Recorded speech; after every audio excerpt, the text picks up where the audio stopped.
Bavon Boimokuna, bonjour. Bonjour. Vous êtes député provincial élu sur la liste de l'UDPS au Kasaï oriental. Félix Tshisekedi prête serment ce samedi 20 janvier pour un second quinquennat comme président de la République. Quelles sont, selon vous, les priorités de ce deuxième quinquennat? Aujourd'hui, que le président de la République vient de finir son premier mandat, qui a eu beaucoup trop de problèmes, combien de mortels peut penser que le grand problème du chef de l'État, c'est le problème sécuritaire qu'il a trouvé, qui est latent depuis presque 3 décennies, et puis le social de la population. Enfin, je crois que aller vers le développement de notre pays pour les désenclaver et puis amener tout le monde au travail. Mais je pense, pour moi, que la priorité de priorité pour le chef de l'État aujourd'hui, c'est le changement ou bien la modification de la Constitution. C'est ça ce qui est primordial. Parce que gouverner un pays, il faudrait d'abord que ce pays-là existe. Et puis, un pays est basé sur des principes et des règles qui existent. Sinon, c'est un non-État. La Constitution que nous avons, qui régit notre État depuis quelque temps, depuis 2006, stipule en son article 217 que le Congo pouvait céder une partie de son territoire pour privilégier l'intérêt africain. Donc, c'est dire que c'est un pays voué à la prédation. Il faudrait mettre fin à cette histoire-là, afin que nous ayons un pays où les agresseurs que nous avons n'ont plus rien à réclamer. Aujourd'hui, si on leur laisse cette brèche-là, ça va poser beaucoup de problèmes. Les deux, je pense que dans la constitution que nous avons, la constitution de 64 qui a été faite à Lulwabourg, nous avions ce que tout le monde avait appelé la loi Bakajika. Le sol et le sous-sol appartiennent à l'État. Et dans cette constitution que nous avons aujourd'hui, il est stipulé dans son article 9 que l'État congolais n'a qu'un droit de regard. Un droit de regard sur le sol et le sous-sol. C'est comme si quelque chose qui lui était prêté, mais qui ne lui appartenait pas dans sa propre souveraineté. Ce sont des articles qu'il faut élaguer avant que le Congo se retrouve comme un État comme tout autre, avant de mettre fin à l'insécurité et à la guerre qui nous est imposée. Est-ce que, en ouvrant la brèche de la modification de la Constitution, vous ne donnez pas finalement raison à ceux qui pensent que Tshisekedi voudrait déverrouiller les articles verrouilleux de la Constitution pour faire un 3e mandat après ce 2e? Il faut avoir le courage de dire la vérité aux uns et aux autres. Si vous allez dans la même Constitution, il est dit dans l'article 5 de notre Constitution que la souveraineté appartient au peuple congolais. Et cette constitution a été faite par le peuple congolais, avalisée néanmoins par référendum en 2005 par le peuple congolais. Mais nous disons aujourd'hui que, étant souverain primaire, le peuple congolais a le droit de toucher à cette constitution, même dans les pays de grande démocratie, les États-Unis, la France et les autres, vous verrez que la constitution, après quelques années, a été toujours retouchée pour donner plus d'intérêt à la population ou aux souverains primaires. Je me dis aujourd'hui que la priorité de priorité, pour qu'on ait un pays qu'on doit défendre et un pays avec lequel on doit mener la population vers le développement, il faudrait en priorité retoucher et revisiter cette constitution. Y compris les articles verrouillés sous le mandat du président? Ça ne pose pas de problème, je l'ai dit, c'est la mangage. C'est la mangage, je l'ai dit haut et fort. Regardez pour le moment, la jurisprudence nous dit que nous sommes allés, après les élections de 2018, en 2019, nous avons commencé à réclamer à corps et à cri les élections. Et aujourd'hui, ces élections ont été organisées et ces élections nous ont pris aux alentours d'1,5 milliard aux alentours et vous voyez qu'est-ce qu'il y a comme contestation et tumulte dans notre population. Comprenez que si on mettait les 1,5 milliard qui valent bien le programme de 145 territoires, parce que le programme de 145 territoires, avec tout ce qui doit être fait, vous fait 1,6 milliard. C'est presque la même chose. Et qu'est-ce que nous avons aujourd'hui? Ces contestations, c'est l'inimitié, c'est le tribalisme, c'est la guerre qui est entrée dans la population. Je me dis aujourd'hui, si nous devrions passer de 5 ans à 7 ans, par exemple, pour une 5e République, cela ne pose pas de problème. Ça donnerait au chef de l'État qui doit venir assez de temps pour s'arranger et savoir appliquer son programme. Nous venons de terminer les 5 ans qui ont été gâchés par ce problème de Covid et ce problème mondial de Covid, qui ont été gâchés par la coalition FCC-CACH. Ce sont des faits récurrents d'une politique interne d'un pays. Pourquoi un chef de l'État ne peut pas avoir 7 ans par 2, comme c'était en France, avec les François Mitterrand et les autres? J'ai vu même un de nos compatriotes, M. Ndayouel, j'ai lu sa proposition de loi qui demandait qu'on pouvait faire un mandat de 9 ans. Mais un mandat unique, par exemple.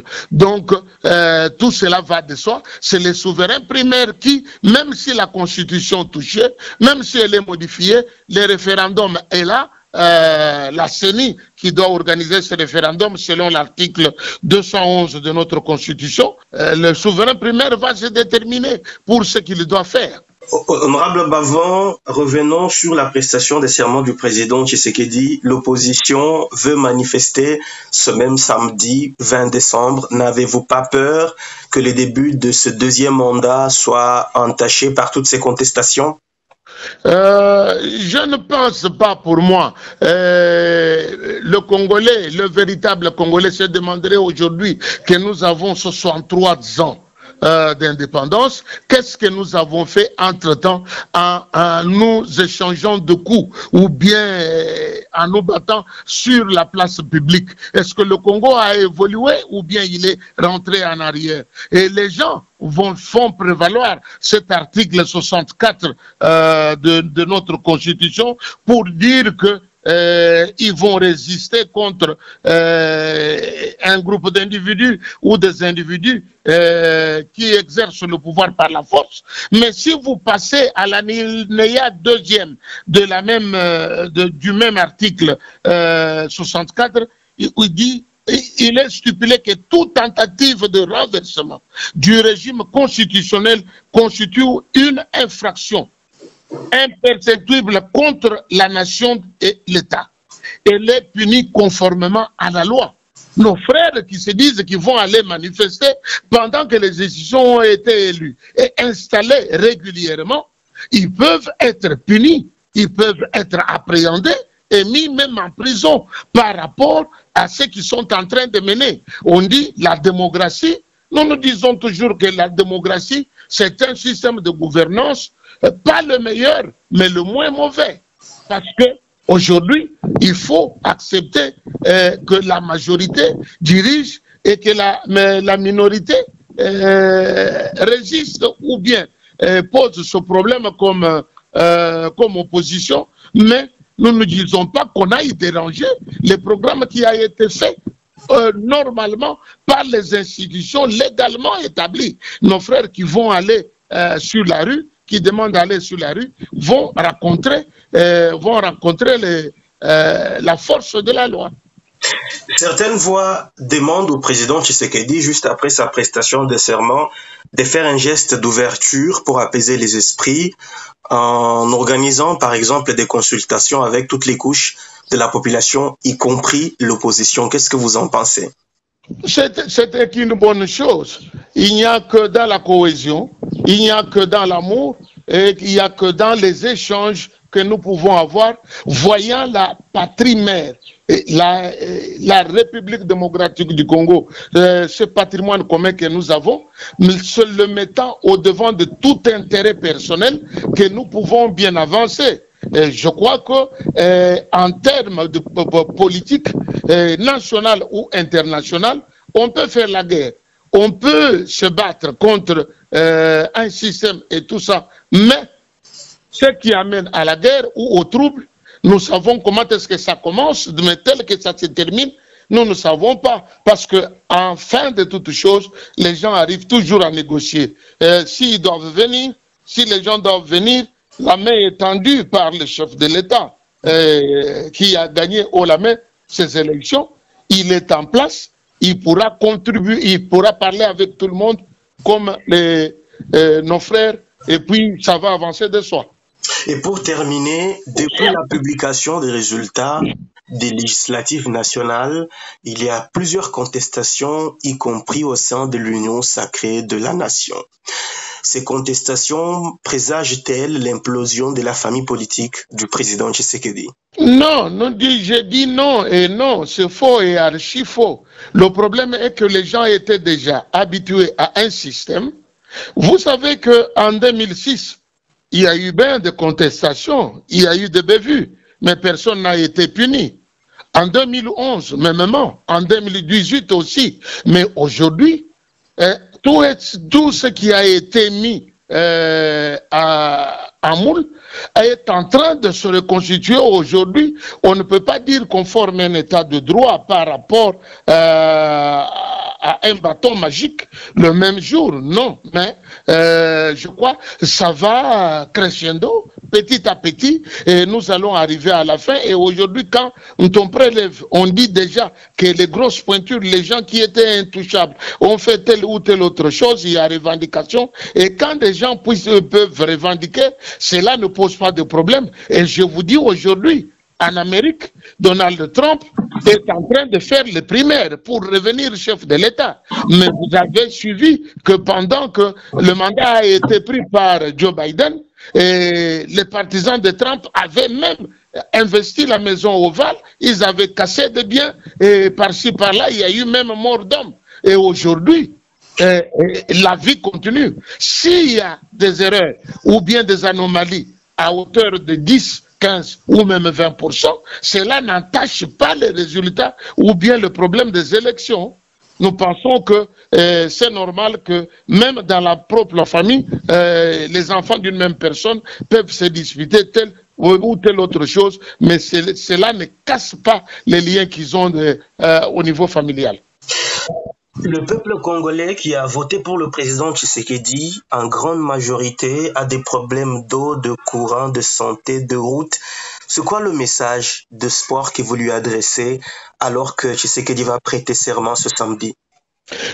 Les gens doivent savoir la bonne volonté que manifeste Antoine Félix Tshisekedi Tshilombo par le programme qu'il a fait, la réouverture de routes que nous demandons de dessertes agricoles, afin que les gens puissent trouver de quoi mettre sous la dent. Et nous demandons à chacun de s'investir dans l'agriculture, qui doit être priorité des priorités. Si nous créons l'autosuffisance alimentaire et que nous avons la bonne gestion, nous disons l'homme qu'il faut à la place qu'il faut, parce que nous pensons mêmement qu'il y a des gens qui ne doivent pas aller seulement se cantonner dans les grandes institutions. C'est là que nous avions même à notre temps proposé que même la chambre haute puisse être constituée de 145 personnes, c'est qu'un sénateur par territoire, pour que cette élection puisse se faire directement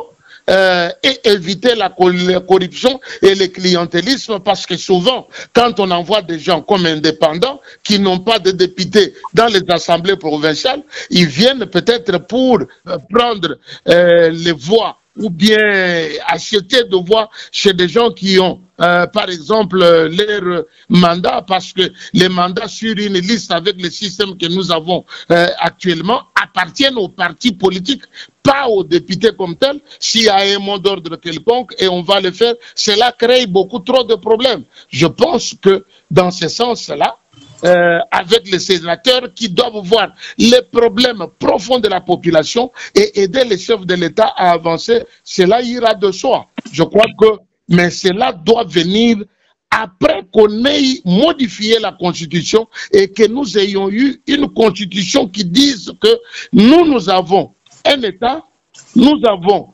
une terre à protéger et les sols et sous-sols appartient à l'État congolais qui a une population, qui a le peuple qui est souverain et qui peut revendiquer tel ou tel autre droit. Honorable Bavon, merci beaucoup. Merci.